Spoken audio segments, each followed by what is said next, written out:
unless something changes significantly with Rivian and Lucid, they will both go bankrupt. They're tracking to bankruptcy. Like if this was an airplane, they're going like that. So if something happens to go, it's change. Okay, but currently the intersection with doom. Yeah. So I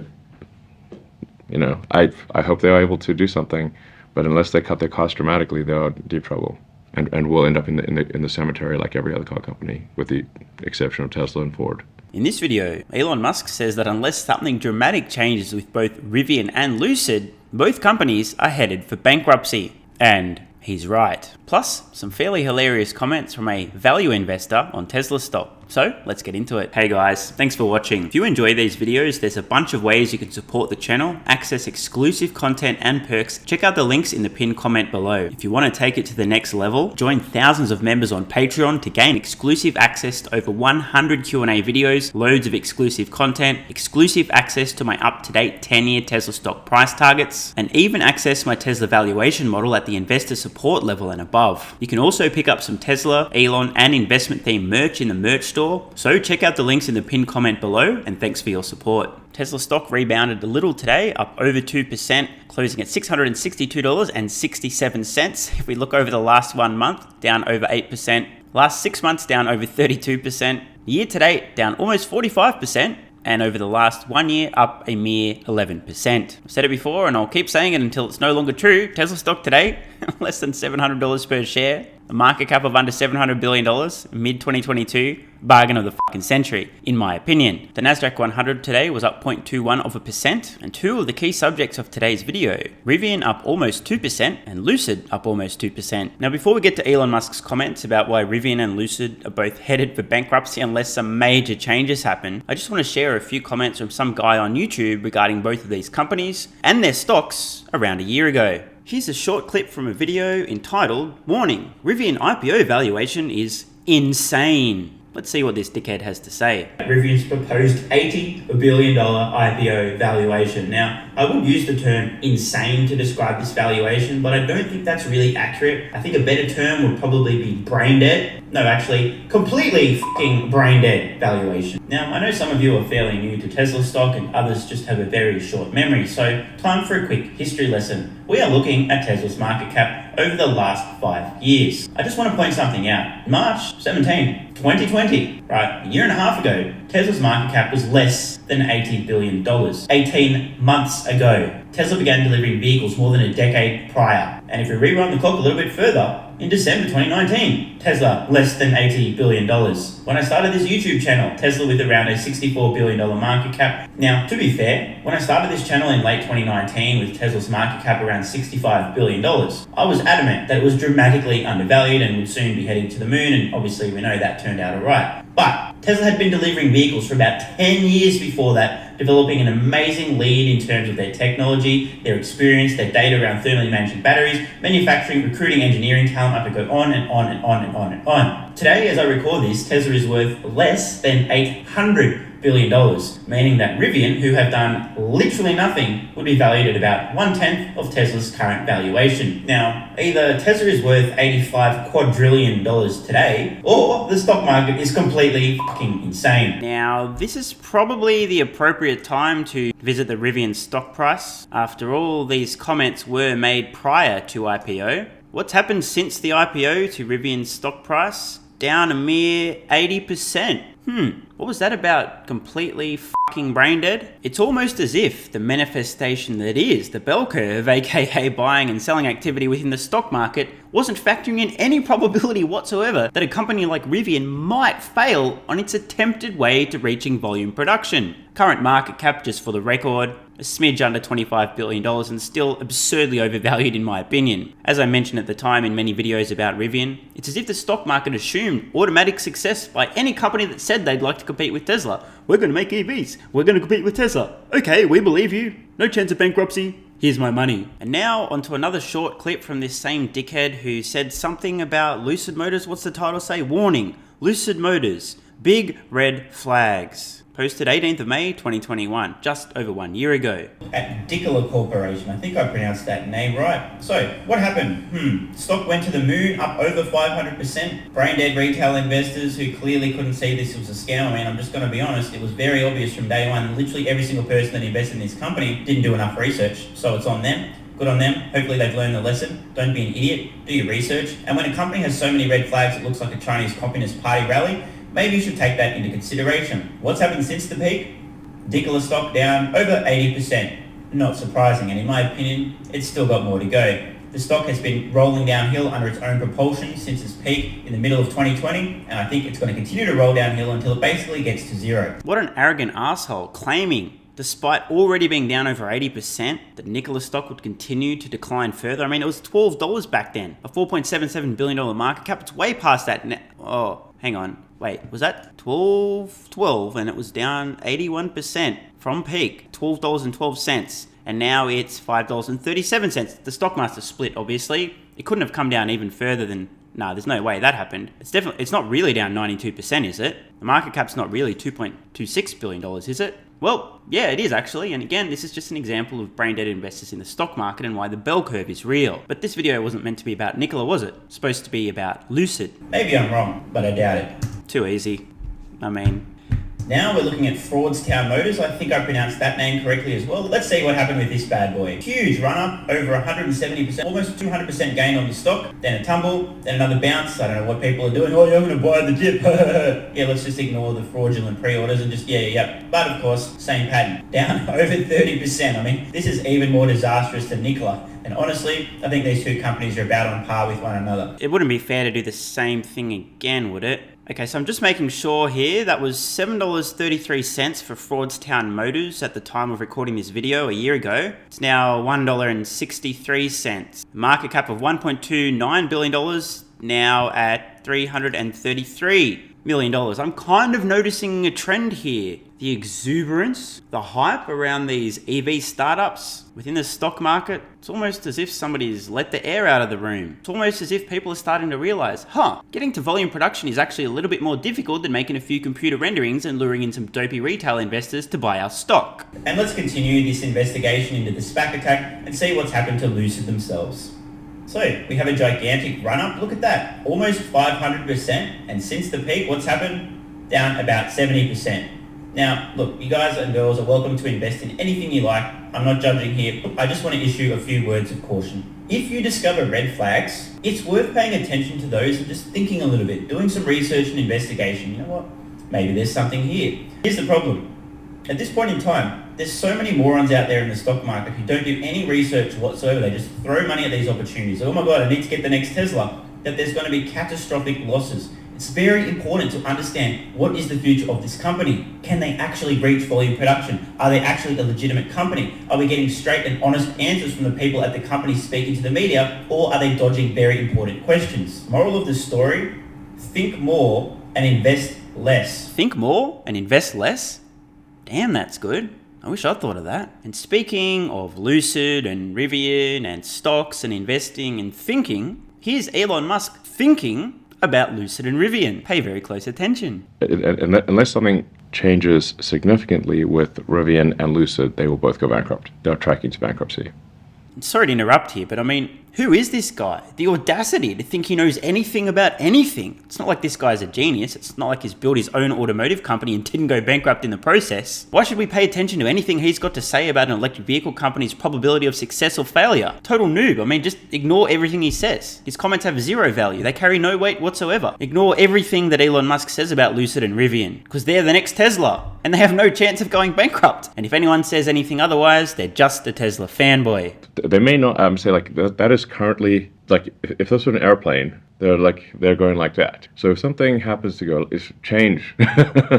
Okay, but currently the intersection with doom. So I think what Elon Musk just said, keeping in mind he doesn't know anything about anything and therefore you should totally ignore his comments, especially about electric vehicle startups. I believe Elon Musk just said that both Rivian and Lucid are headed toward imminent bankruptcy. Doom was the exact word Elon used, unless something major changes. But I'm sure it's nothing and they'll be fine. Volume production is easy. Prototypes are hard. Wait, is that how it goes? So, I hope they are able to do something, but unless they cut their costs dramatically, they are in deep trouble, and will end up in the cemetery like every other car company, with the exception of Tesla and Ford. Well, like Elon, I do wish Rivian and Lucid success. I hope they're successful, but as we know, hope is not a strategy, and Elon once again reiterating that unless something enormous changes, against all odds, Rivian and Lucid will ultimately end up in the automotive startup graveyard, along with thousands of other corpses. So good luck to all the Rivian and Lucid stock investors. By the way, shout out to Tesla owners Silicon Valley. The full interview, part 2, has just dropped, link in description. Highly recommend you all check it out. There's a lot of great new details about some of the things Elon Musk has mentioned in passing. If you really want to get to the granular level, exactly what went down, especially the early days of Tesla, these interviews are great. And now onto some fairly amusing comments from a so-called value investor, aka I don't know where to stick that in my spreadsheet so I don't understand Tesla,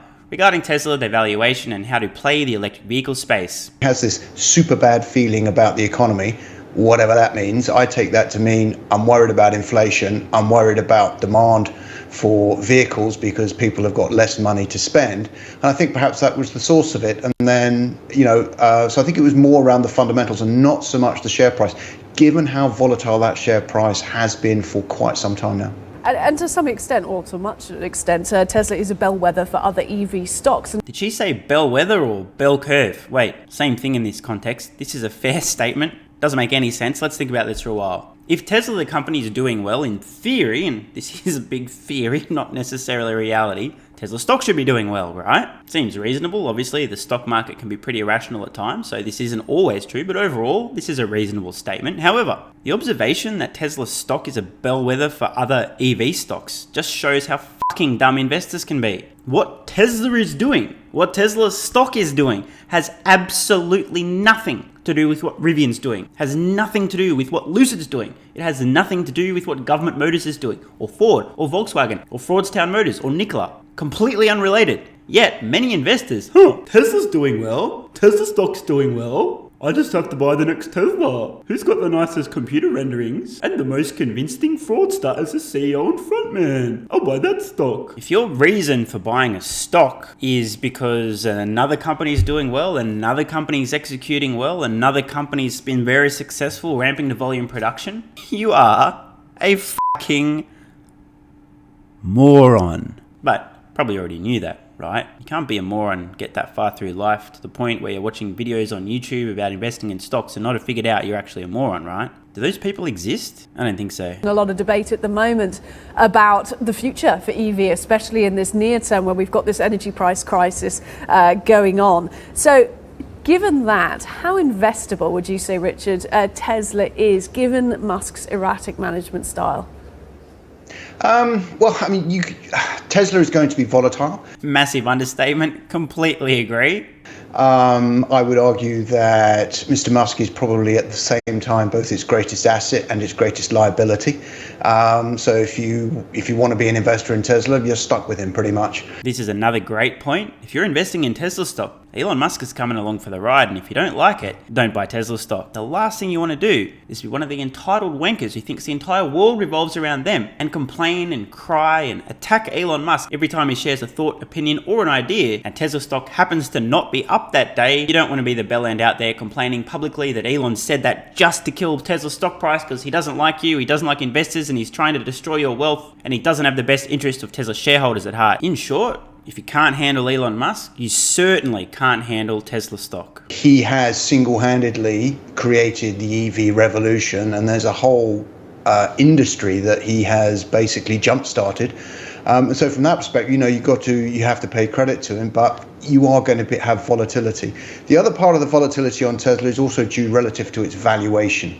If you compare its valuation to the other car makers, please don't. Not this again. It doesn't make any fundamental sense. If you look at the assumptions you have to get to justify Tesla's share price, even here, it still doesn't make sense. So here's a bit of a pro tip regarding value investors. Just about any time they say anything to do with Tesla doesn't make sense, what they're really saying is, I'm not sure what cell I put this into my spreadsheet, so I'm not going to put it in my spreadsheet, I'll just ignore that completely. And this is why you end up with people making comments like Tesla's valuation compared to other automotive manufacturers. Let's ignore the real world AI. the autonomous software, the future bot, the supercharger network, the technological lead, the manufacturing innovation, the cutting edge materials science, the fact that world's best engineers want to work for Elon Musk at either SpaceX or Tesla. None of that stuff fits in my spreadsheet. Let's ignore all of that. Let's ignore energy, including energy generation, storage and supply, energy arbitrage. Let's ignore that. Let's ignore the vertical integration, the ability to upsell and cross-sell customers. They buy a Tesla, next minute they've got a Powerwall and some solar as well. Let's ignore all that. Doesn't fit in my spreadsheet. Therefore, Tesla's valuation makes no sense compared to the other automakers.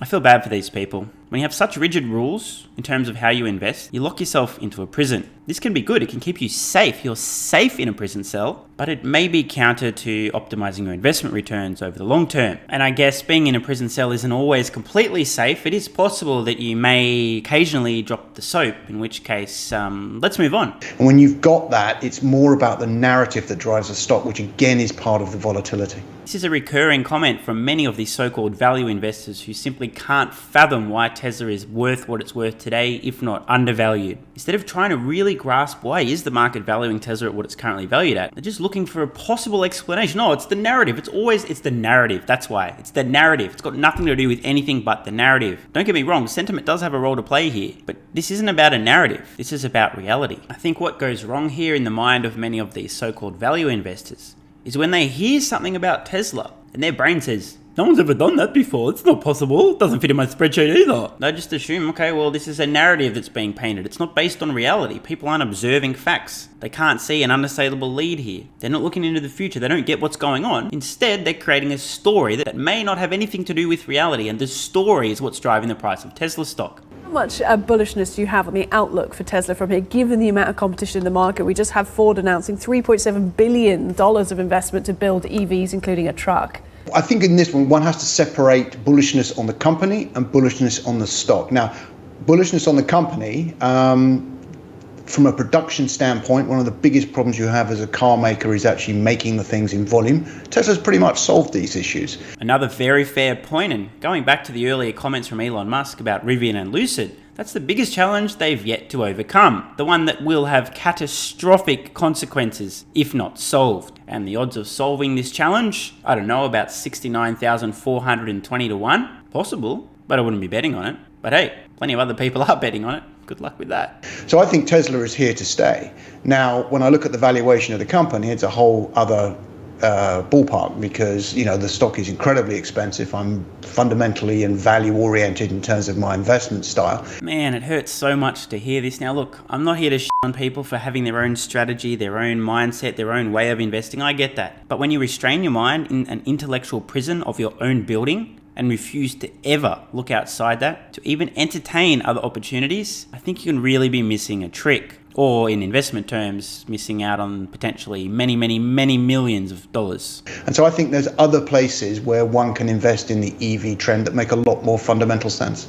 Oh my God. I feel bad. I don't want to get to the point of ridicule here, but this is what happens, all right? The guy's just locked his brain inside a tiny box. No light gets in. No new ideas. I think, honestly, one of the dumbest comments you'll ever hear from anyone is suggesting that there's better or other areas or other opportunities that make more sense in terms of electric vehicles and this entire transition to sustainable energy generation, storage and supply. That there's better investment opportunities than Tesla stock right now, less than $700 per share, less than a $700 billion market cap in June 2022. I mean, I guess if you remove risk-adjusted returns, maybe. There's definitely going to be some stocks in this area that do better than Tesla, but if you adjust for risk, going back to the earlier points with Lucid and Rivian, both companies headed for bankruptcy unless something major changes. This is just a non-starter for me. But again, going back to the value investing mindset, I don't know where to stick this in my spreadsheet, doesn't make sense. The spreadsheet says Rivian's a better opportunity. The spreadsheet says Lucid's a better opportunity. The spreadsheet says Fraudstown Motors or Nikola is a better opportunity because that's what my spreadsheet says. I would absolutely love, please, let me know in the comments below. What is a better risk-adjusted opportunity in the stock market right now in terms of capturing some of the electric vehicle opportunity than Tesla stock? Please, I'm all ears. But I'm also completely unaware of any such opportunities. That's why I'm asking. They might be out there, so please let me know in the comments below. This might seem like a painfully basic question, but I'm going to ask you, Richard. How much has the Twitter acquisition distraction taken Musk's eye off the Tesla ball? That's a great question. I'm not sure an enormous amount. Agreed, and again, credit where it's due. Apart from Tesla's valuation, we've pretty much agreed on every other point so far. I think one of the things that has caused some problems is that he's abandoned his margin loan that he was going to use to acquire Twitter, simply because of the volatility of the Tesla share price. I think overall, it's unknown at this point in time just how much of a distraction it is proving to be. I would have thought at the moment, seeing he hasn't actually managed to buy Twitter yet, I would have thought at the moment the distraction is relatively low. Remains to be seen when he is effectively in charge of both of these companies at the same time, how much of a distraction and how practical it is for him to run both companies at the same time going forward. Assuming the deal does actually complete, this will be interesting. Elon likely to be an interim CEO, so for a short period of time, he's going to be CEO of SpaceX, Tesla, and Twitter. But given the fact that he's already CEO of SpaceX and Tesla, things are going all right, I think he'll be okay. But you never know. So to recap, Elon Musk reasonably pointing out that Rivian and Lucid both currently headed toward bankruptcy unless something major changes, as we've heard in the past. Prototypes are easy. Production is really fucking hard, or something like that. Of course, this may not yet have occurred to the current owners of Lucid stock or Rivian stock, but I wish them all the best. As I've been saying since day one, I personally think that Rivian are most likely to go bankrupt, Lucid most likely to go bankrupt, insert your new EV startup, most likely to go bankrupt, insert your existing legacy automotive manufacturer who are attempting to transition to EVs, most likely to go bankrupt. I really genuinely do wish them all the best, but wishing and hoping don't actually change the probabilities of successfully ramping EVs to volume production without going bankrupt in the process. I'd love to know what you guys and girls think. Is Rivian headed for bankruptcy? Is Lucid headed for bankruptcy? In fact, here's a better question. Are any EV startups or any legacy automotive manufacturers not going bankrupt this decade? Drop their names in the comments below. And don't forget to join Patreon with the card in the corner or the link at the pinned comment. You'll gain access to well over 100 Q&A videos on every topic you can imagine, many of them super controversial, plus up-to-date access to my 10-year Tesla stock price targets and loads of other perks. So I'll see you over there. I'm Stephen Mark Ryan. This is Solving the Money Problem, and I love you all. Hey guys, thanks for watching. If you enjoy these videos, there's a bunch of ways you can support the channel, access exclusive content and perks, and get some free stocks and crypto. Check out the links in the pinned comment below. You can also pick up some Tesla, Elon, and investment themed merch in the merch store. If you want to take it to the next level, join thousands of members on Patreon to gain exclusive access to over 100 Q&A videos, loads of exclusive content, exclusive access to my up-to-date 10-year Tesla stock price targets, and even access my Tesla valuation model at the investor support level and above. So check out the links in the pinned comment below, and thanks for your support. And if you're still watching, you're awesome. I read every single comment on this channel and I really appreciate your feedback. So if you've got any thoughts on today's video, questions, comments, or suggestions for a new video, let me know in the comments below. Check the cards on screen now to browse the merch store, join Patreon, or watch the next video.